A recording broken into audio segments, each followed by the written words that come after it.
اور اپنے بچوں کے دلوں میں کتاب کی محبت کا درس دیں تاکہ وہ علم حاصل کریں۔ مسلمانوں، سنیوں، ہم نے اپنی منزل کو بھلا دیا، ہم نے اپنی منزل چھوڑ دی، راستے کو ہی منزل سمجھنے لگ گئے اور منزل سے دور ہوتے چلے گئے۔ ہمیں اپنی منزل تلاش کرنی ہے اور وہ علم سے حاصل کرنی ہے۔ دنیاوی علم کے ساتھ دینی علم بھی ہمیں اپنے بچوں کو دینا ہے۔ آج کا نوجوان دنیاوی علم کے ساتھ ساتھ دینی علم حاصل کر کے معاشرے کا ایک اچھا شہری بن سکتا ہے اور معاشرے کے اندر ایک نئی تبدیلی لا سکتا ہے۔ آج کے حکمران آپ سب جانتے ہیں، کس کے بارے میں کیا بات کریں، جس پہلو پر بھی نگاہ ڈالیں، جس پہلو کو بھی چھیڑیں، جس پہلو کی طرف توجہ کریں، افسوس اور دکھ کے علاوہ کچھ حاصل نہیں ہوتا۔ ہم نے انہیں نہیں دیکھنا،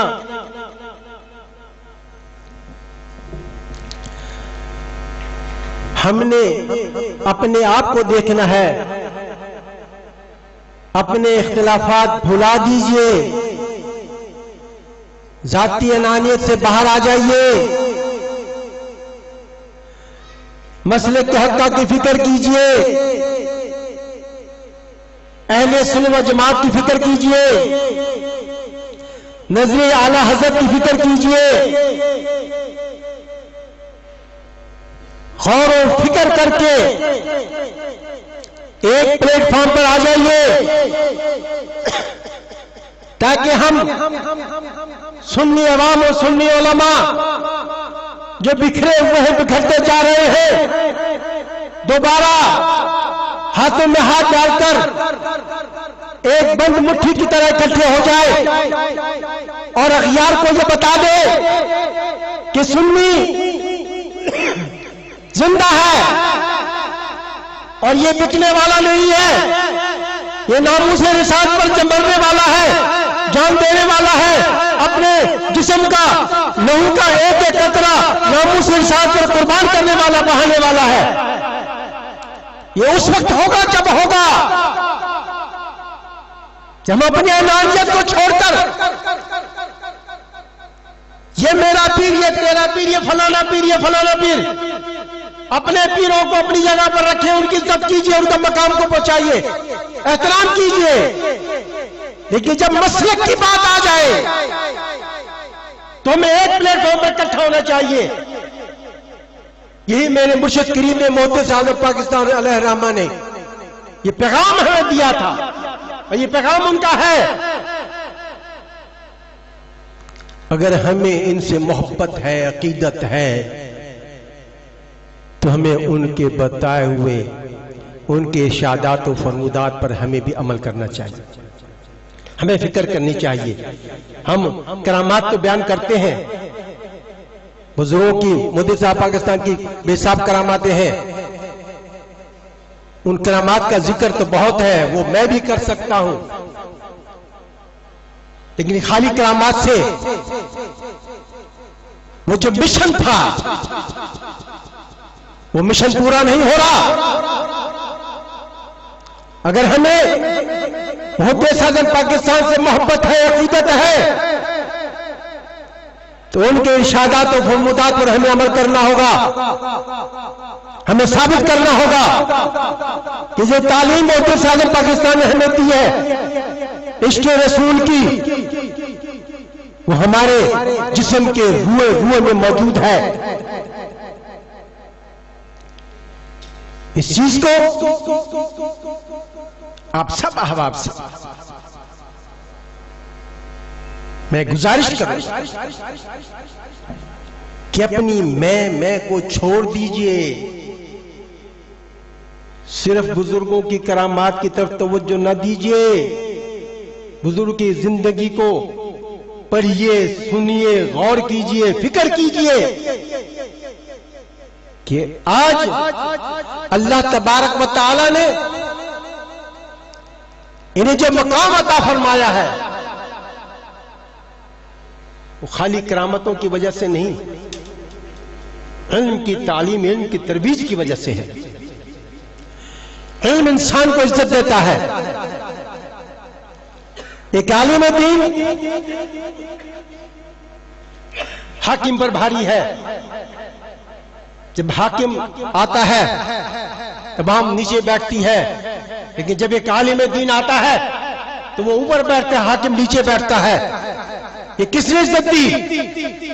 اس کی شخصیت کی عزت نہیں ہے، اس علم کی وجہ سے اس کو اللہ نے عزت عطا فرمائی. ہمیں مدارس قائم کرنے چاہیے، مدارس کی فکر کرنی چاہیے، دینی دنیاوی دونوں علوم کی. دینی علم کے ساتھ دنیاوی علم بھی ضروری ہے، وہ بھی ہونا چاہیے. اب خالی دنیاوی علم سے ہمیں 2 پیسے تو مل جائیں گے لیکن عزت نہیں ملے گی. لیکن دینی علم حاصل کرنے سے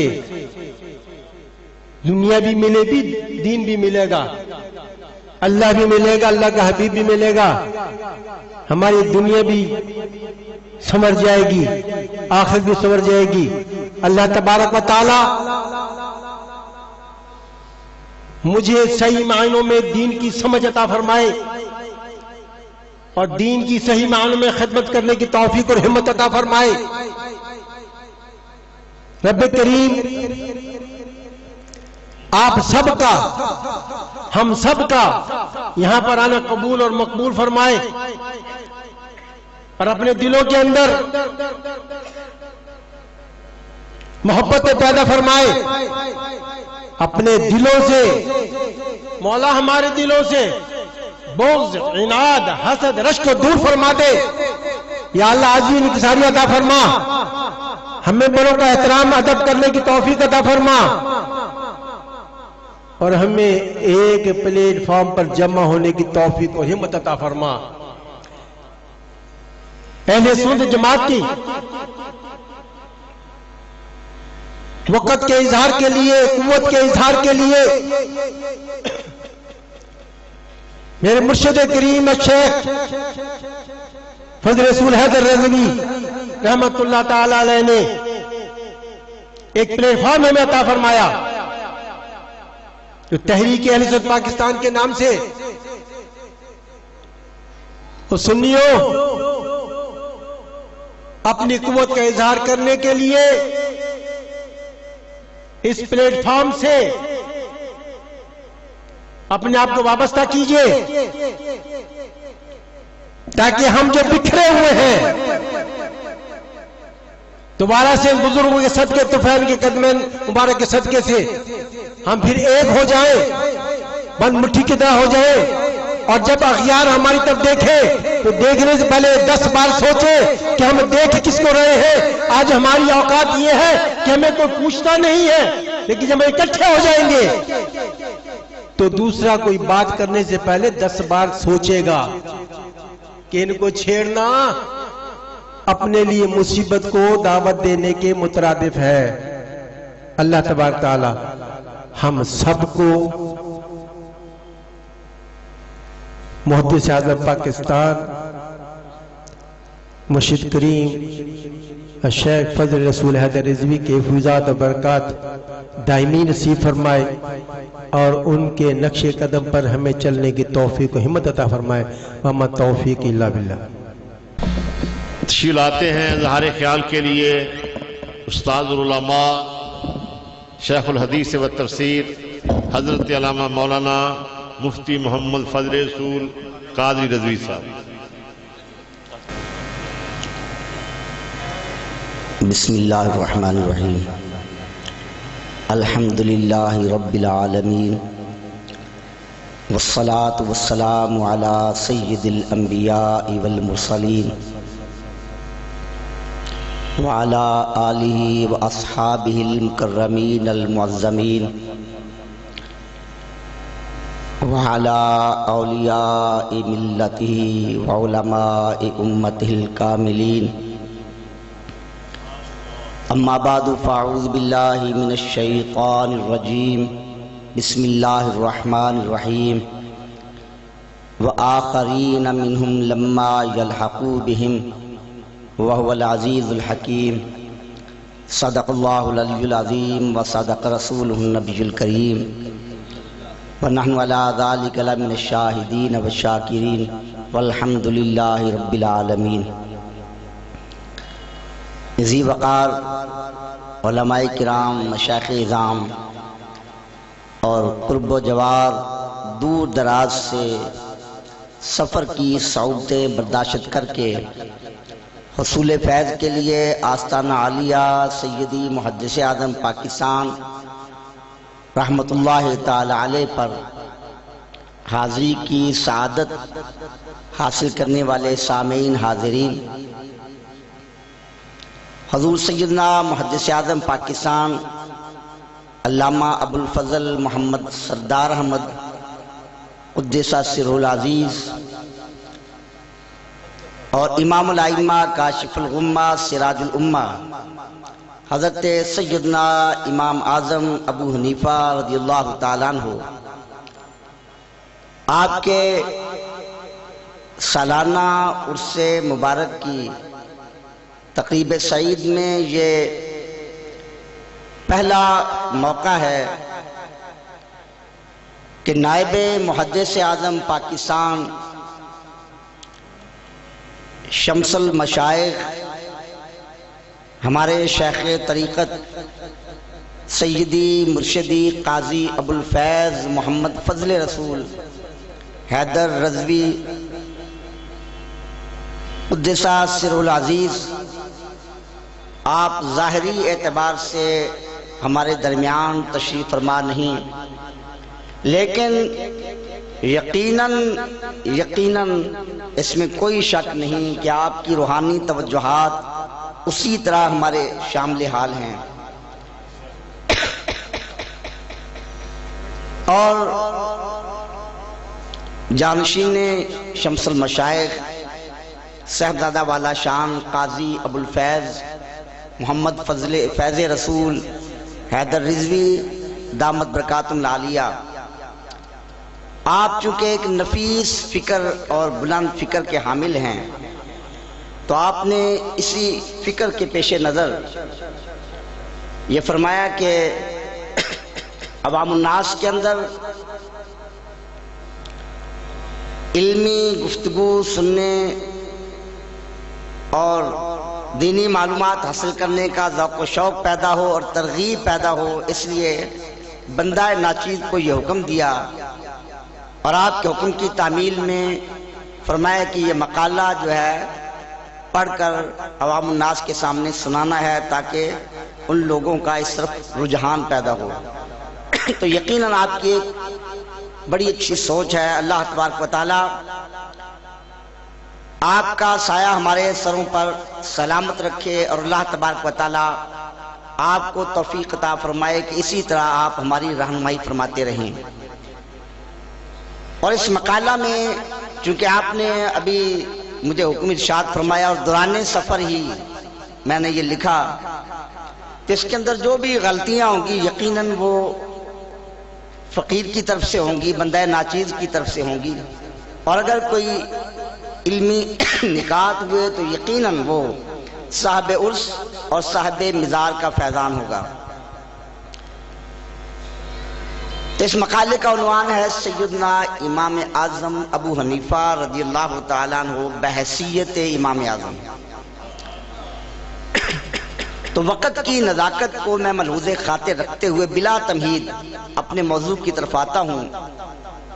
تو پہلی بات کہ لفظ امام اعظم پوری دنیا اسلام میں حضرت سیدنا امام اعظم ابو حنیفہ رضی اللہ تعالیٰ عنہ کے ذاتی علم یعنی آپ کے ذاتی نام کی حیثیت اختیار کر گیا ہے۔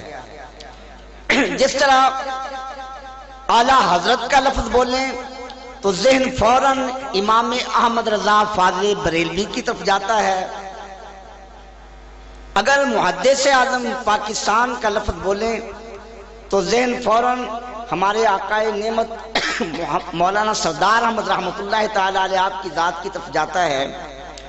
اسی طرح اگر لفظ امام اعظم بولیں تو بلا شبہ ذہن سیدنا امام ابو حنیفہ رضی اللہ تعالیٰ عنہ کی طرف جاتا ہے۔ البتہ بعض لوگوں کو اس لفظ پر بھی اعتراض ہے کہ امام اعظم کا معنی سب سے بڑے امام، اور امام اعظم تو صرف نبی پاک صلی اللہ علیہ وسلم کی ذات پاک ہے، اور آپ امام ابو حنیفہ رضی اللہ عنہ کو امام اعظم کہتے ہیں۔ تو میں اس کا مختصر سا ایک آسان سا جواب ذکر کر کے آگے چلتا ہوں کہ دیکھیے صدیق اکبر سب سے بڑا صدیق، تو اس پوری کائنات میں نبی مکرم صلی اللہ تعالی علیہ وسلم سے بڑا صدیق کون ہے؟ یقیناً حقیقی معنوں میں صدیق اکبر نبی پاک علیہ السلام کی ذات پاک ہے، لیکن پوری امت مسلمہ ان کا اتفاق ہے، اور بالاتفاق صدیق اکبر بول کر مراد حضرت ابوبکر صدیق کی ذات لی جاتی ہے۔ فاروق اعظم حق اور باطل کے درمیان سب سے زیادہ فرق کرنے والا اور بڑا فاروق وہ کون ہستی ہے؟ تو پوری کائنات میں اگر فاروق اعظم حقیقی معنوں میں کوئی ہے تو وہ نبی پاک علیہ السلام کی ذات پاک ہے، لیکن ہم دیکھتے ہیں کہ پوری امت فاروق اعظم کا لفظ بول کر مراد حضرت عمر فاروق لیتے ہیں۔ اور آپ زیادہ دور نہ جائیں، قائد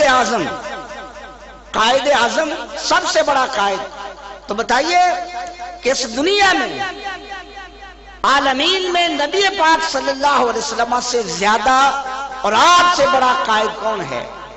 پھر بانی پاکستان محمد علی جناح کو قائد اعظم کیوں کہا جاتا ہے؟ تو سامعین، حقیقت یہی ہے، حقیقی معنوں میں صدیق اکبر نبی پاک علیہ السلام کی ذات پاک ہے، لیکن آپ کے فیضان سے انبیاء اور رسولوں کے بعد آپ کی امت میں جو صدیق اکبر ہیں وہ حضرت ابوبکر صدیق کی ذات پاک ہے۔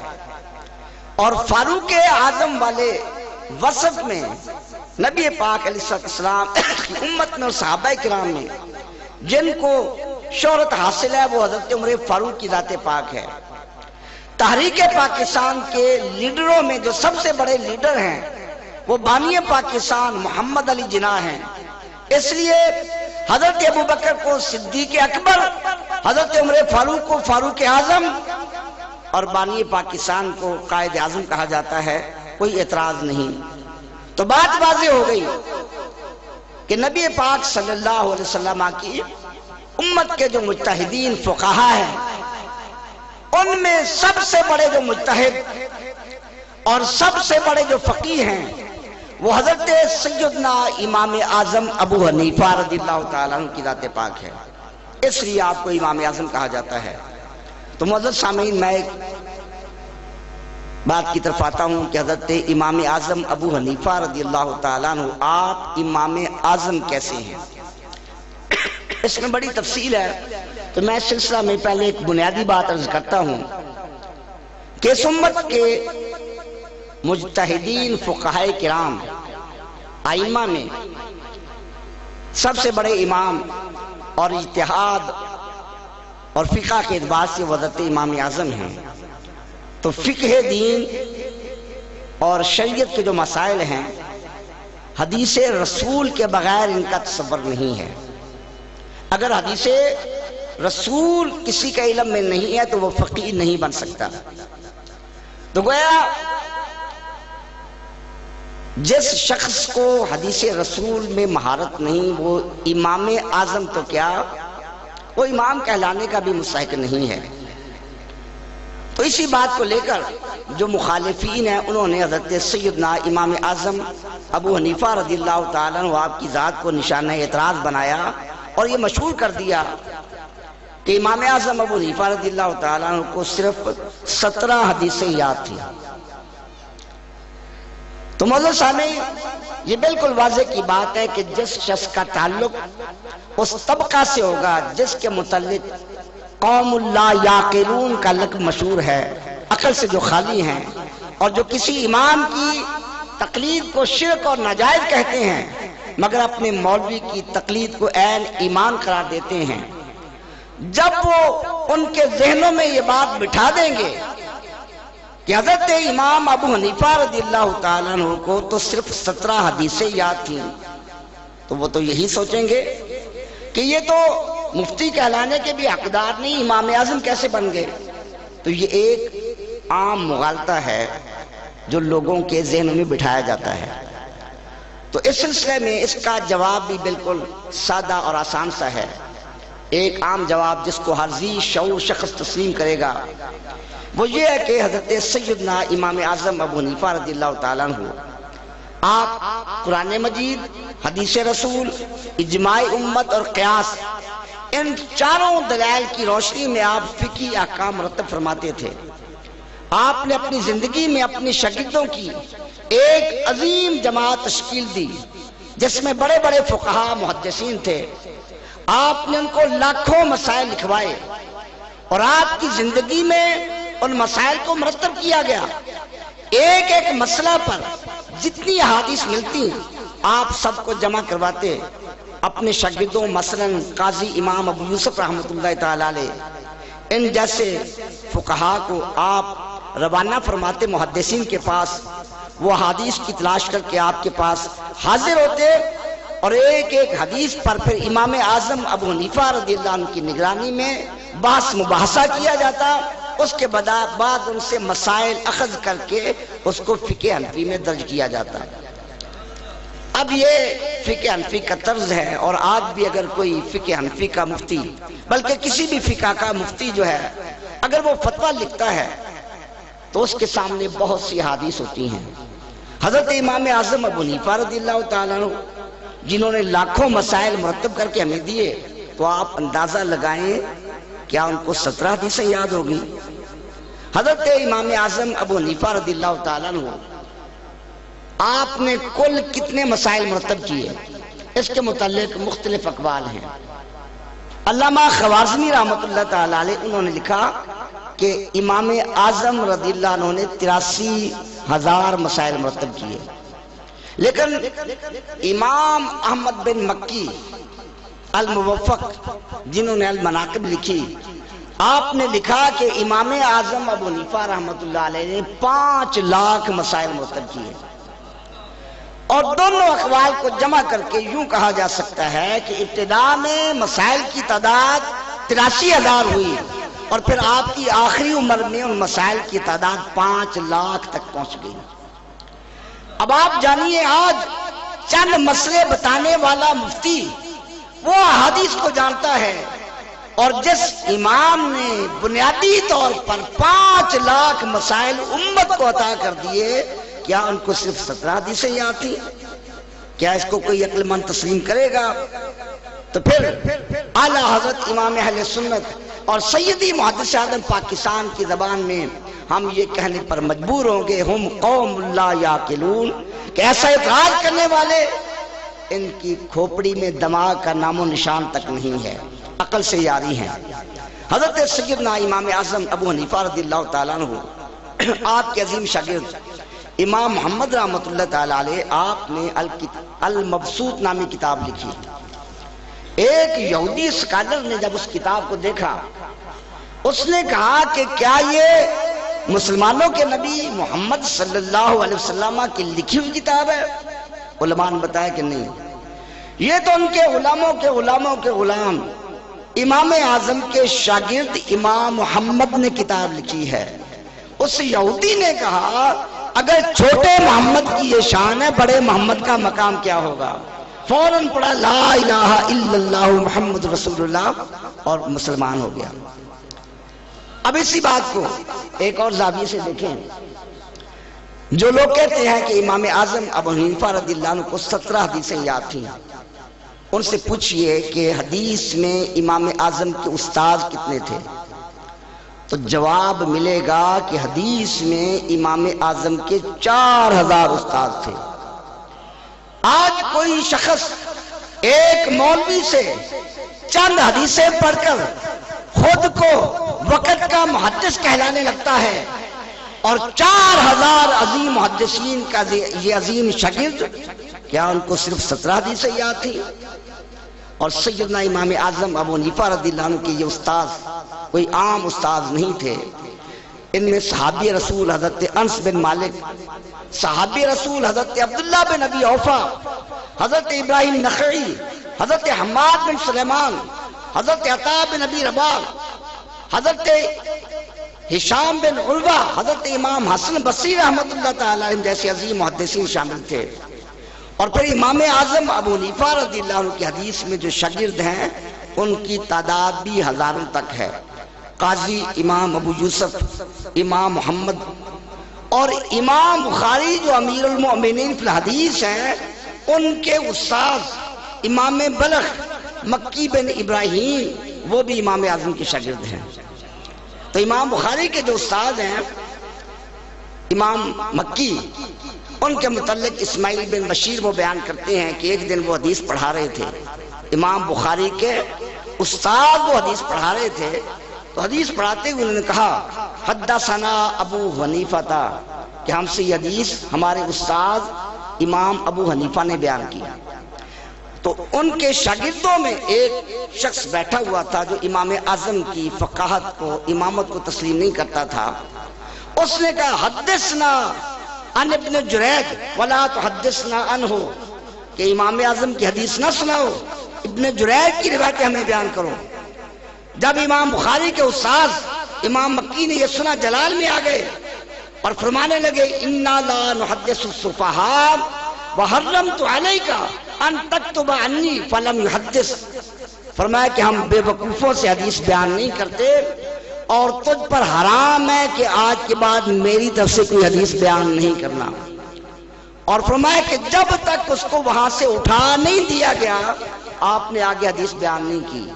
اس نے توبہ کی، معافی مانگی، بار بار کہا توب تو اخطا تو، میں توبہ کرتا ہوں، غلطی ہو گئی.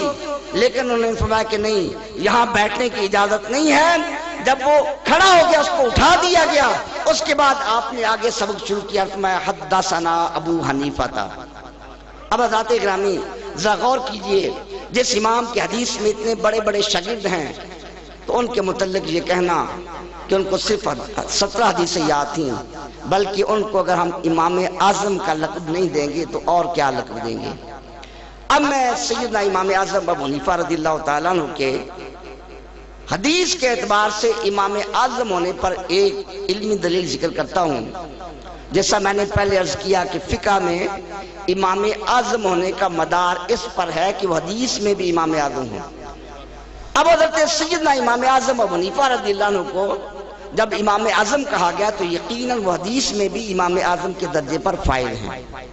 حدیث کریمہ کی بہت سی کتابیں ہیں، لیکن ان میں جو مشہور کتابیں سیاہ ستہ 6 کتابیں، اور ان میں سے بھی سب سے معتبر کتاب جس کو اصح الکتب بعد کتاب اللہ یعنی صحیح بخاری شریف، اور امام بخاری اس کے جو مؤلف ان کو امیر المؤمنین فی الحدیث کا لقب دیا گیا. تو پہلی بات تو یہ ہے کہ یہ 6 کتابیں جو ہیں ان کے جو مصنف ہیں وہ کئی واسطوں سے امام اعظم کے شاگرد ہیں. تو بھئی جن کے شاگردوں کے شاگرد اور شاگردوں کے شاگردوں کے شاگرد وہ ہمیں یہ 6 کتابیں دے رہے ہیں، تو کیا ان کے بڑے استاد امام اعظم ابو حنیفہ ان کو ہم امام اعظم نہیں مانیں گے؟ کیا وہ صرف 17 حدیثوں کے حافظ سے؟ تو اب ان عظیم محدثین میں امام بخاری رحمۃ اللہ تعالی جو امیر المؤمنین ہیں تو وہ امام اعظم کے شاگردوں کے شاگرد، ابھی میں نے بیان کیا کہ امام مکی کے وہ شاگرد ہیں۔ تو امام بخاری رحمۃ اللہ تعالی علیہ صحیح بخاری اس میں آپ نے 22 احادیث ذکر کی جن کو ثلاثیات کا نام دیا گیا۔ ثلاثیات وہ حدیثیں ہیں جن میں نبی پاک صلی اللہ علیہ وسلم اور امام بخاری کے درمیان صرف 3 واسطے ہیں۔ امام بخاری کو ان 22 احادیث پر بڑا ناز ہے، اور باقی بڑے فخر کی بات ہے کہ اتنے قلیل واسطوں سے حدیثیں بیان کی۔ رباعیات 4 واسطوں والی، خماسیات 5 واسطوں والی، وہ حدیث بڑی زیادہ ہیں، لیکن ثلاثیات یہ امام بخاری رحمت اللہ علیہ کی خصوصیت ہے کہ آپ نے 22 احادیث ذکر کی۔ تو وہ 22 احادیث جن پر امام بخاری کو ناز ہے وہ آپ نے کہاں سے لی؟ وہ 22 احادیث جن پر امام بخاری فخر کرتے ہیں وہ حدیث آپ نے کہاں سے لی؟ اب ان 22 احادیث میں 2 حدیثیں ایسی ہیں ان کے راویوں کے متعلق پتہ نہیں کہ وہ حنفی ہیں یا غیر حنفی۔ ایک حدیث 13ویں نمبر پر ہے، اس کے راوی اسام بن خالد، اور دوسری حدیث 20ویں نمبر پر، اس کے راوی خلاد بن یحییٰ۔ ان کے متعلق علم نہیں کہ یہ حنفی ہے یا نہیں، لیکن باقی جو 20 احادیث ہیں وہ ساری کی ساری امام اعظم ابو حنیفہ نے اپنے استاد حنفیوں سے لی ہیں، امام اعظم کے مقلدین سے لی ہیں۔ اب باقی جو 20 احادیث ہیں ان میں پہلی، دوسری، تیسری اور چوتھی، اسی طرح چھٹی، 7ویں، 11ویں اور 12ویں اور 14ویں، 17ویں اور 19ویں، یہ کل 11 حدیث ہیں۔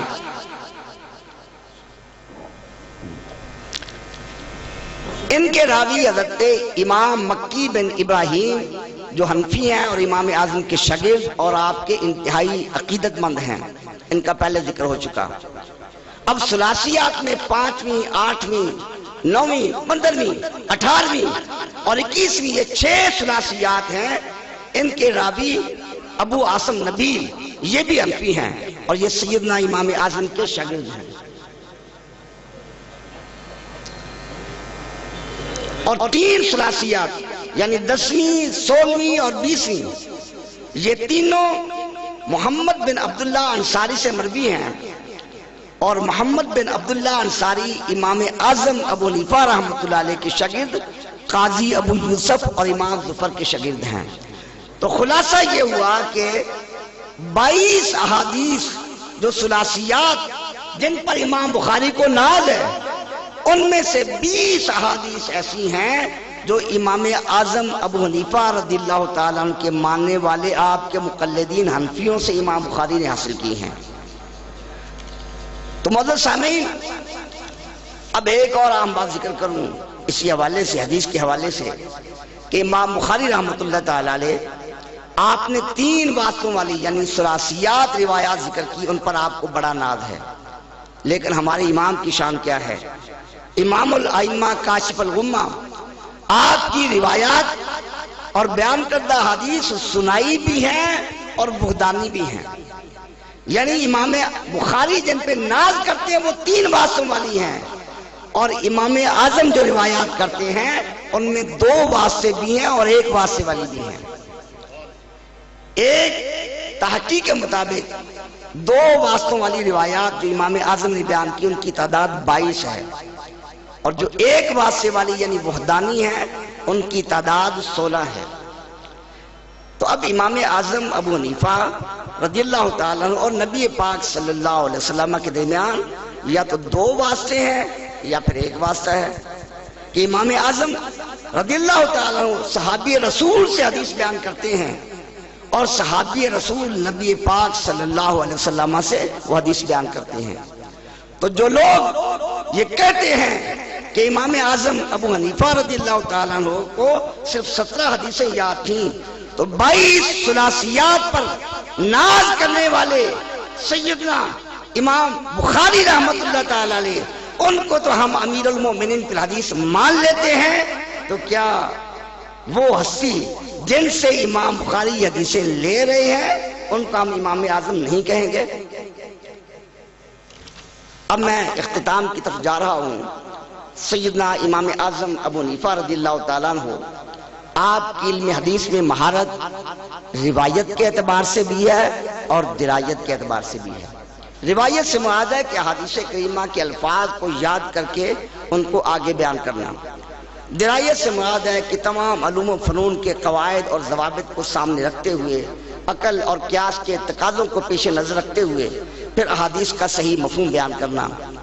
جہاں تک درایت کا تعلق ہے، عقل اور قیاس کا تعلق ہے، اس اعتبار سے تمام ائمہ مجتہدین میں امام اعظم کا کوئی بھی ہم پلہ نہیں ہے، اس لیے کہ فقہ حنفی کے مسائل میں ائمہ احناف کے احادیث رسول صلی اللہ علیہ وسلم سے استخراج کے طریقوں کو ملاحظہ کریں تو یہ حقیقت واضح ہو جائے گی۔ میں صرف ایک مثال عرض کرتا ہوں۔ جس عورت کو استحاضہ کی بیماری ہو، امام شافعی رحمۃ اللہ علیہ فرماتے ہیں کہ وہ ہر نماز کے لیے الگ وضو کرے گی۔ زور کا وقت آیا، اس نے زور کی نماز ادا کرنی ہے، الگ وضو کرے گی۔ کل کی قضا والی نماز ادا کرنی ہے، اس کے لیے الگ وضو کرے گی۔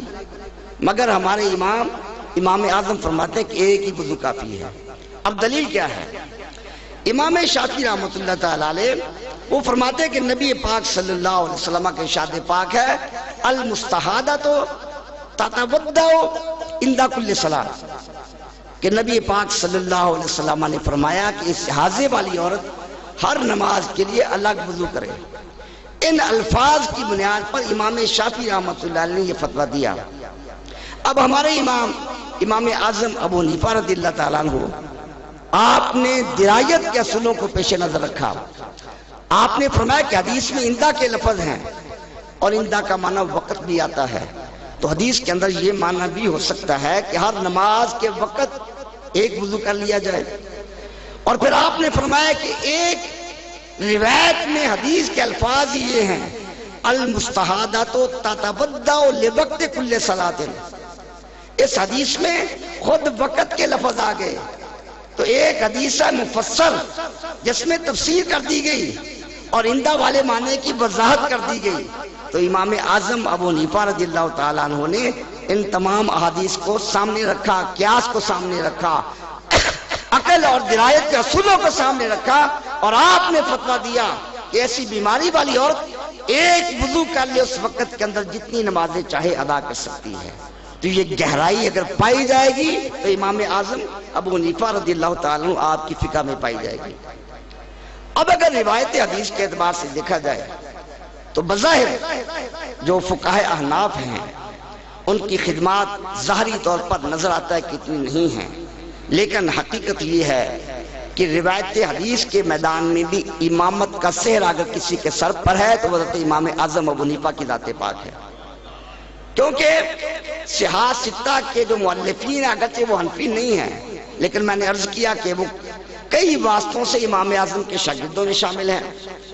امام بخاری رحمۃ اللہ علیہ کی جو صحیح بخاری ہے، اس کو جو نامور راوی ہیں وہ تقریباً سارے کے سارے حنفی ہیں، اور سیدنا امام اعظم ابو حنیفہ رضی اللہ تعالیٰ عنہ آپ نے فقہی ابواب کی ترتیب پر سب سے پہلے اپنے شاگردوں کو احادیث لکھوائیں اور اس کو کتاب الآثار کے نام سے موسوم کیا، اور پھر وہ مختلف مسانید لکھی گئی جو آج جامع المسانید کے نام سے مطبوع ہیں۔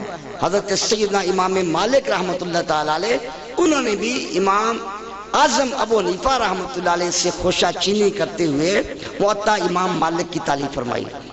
وقت کا دامن تنگ نہ ہوتا تو میں دونوں پہلو تفصیل سے عرض کرتا۔ بہرحال وہ امام جو حدیث کی روایت کے میدان میں بھی اور درایت کے میدان میں بھی تمام فقہاء، مجتہدین اور محدثین کے درمیان شاہ سوار نظر آتے ہیں، وہ ہمارے امام اعظم ہیں۔ ان کو امام اعظم کہنا بالکل حقیقت ہے۔ اب ایک اور پہلو سے دیکھیں کہ مجتہدین میں سے 4 امام ہیں جو مشہور ہیں، جن کی فقہی مسلک وہ ہم تک پہنچا: امام اعظم ابو حنیفہ، امام مالک، امام شافعی اور امام احمد بن حنبل رحمۃ اللہ علیہ۔ اب یہ ایک بڑی واضح سی بات ہے اور اس کو عام آدمی بھی سمجھ جائے گا کہ یہ 4 جو امام ہیں ان میں امام اعظم کون ہیں؟ تو ان چاروں میں آپ دیکھ لو کہ تابعی کون ہیں جنہوں نے صحابی کی زیارت کی؟ پہلی بات تو یہ ہے کہ کسی سے بھی پوچھا جائے تابعی کا مقام زیادہ ہے یا تبع تابعی کا، صحابی کو دیکھنے والے کا مقام زیادہ ہے یا تابعی کی زیارت کرنے والے کا؟ ہر شخص یہی کہے گا کہ تابعی کا مقام تبع تابعی سے اعظم ہے۔ تو یہ 4 امام جو مشہور ہیں، ان میں 3 امام جو ہیں وہ تبع تابعی ہیں، اور صرف ایک ہی امام ہمارے امام اعظم ہیں جنہوں نے صحابہ کرام کی زیارت کی، اور آپ تابعی ہیں۔ تو ہر شخص کو ماننا پڑے گا ان ائمہ میں جو امام اعظم ہے وہ امام اعظم ابو حنیفہ رضی اللہ عنہ کی ذات پاک ہے۔ اب میں اپنی بات کو ختم کرنے لگا ہوں کہ ائمہ مجتہدین میں سے سیدنا امام شافعی رحمۃ اللہ علیہ، حضرت سیدنا امام اعظم ابو حنیفہ رضی اللہ عنہ کے شاگرد قاضی ابو یوسف رحمۃ اللہ تعالی علیہ، تو ان کے بھی امام شافعی رحمۃ اللہ علیہ شاگرد ہیں، اور پھر امام اعظم کے شاگرد اور شاگرد کے شاگرد حضرت امام محمد رحمۃ اللہ علیہ کے بھی امام شافعی شاگرد ہیں، اور دوسرے امام یعنی امام احمد بن حنبل یہ امام اعظم رضی اللہ عنہ کے شاگرد امام محمد کے شاگرد ہیں۔ یعنی امام شافعی وہ امام اعظم کے شاگرد کے بھی شاگرد ہیں اور شاگرد کے بھی شاگرد ہیں، اور امام احمد بن حنبل وہ آپ کے شاگرد کے آگے شاگرد ہیں، اور امام مالک رحمۃ اللہ تعالی علیہ، آپ امام اعظم ابو حنیفہ رحمۃ اللہ علیہ کے متعلق کیا فرماتے ہیں؟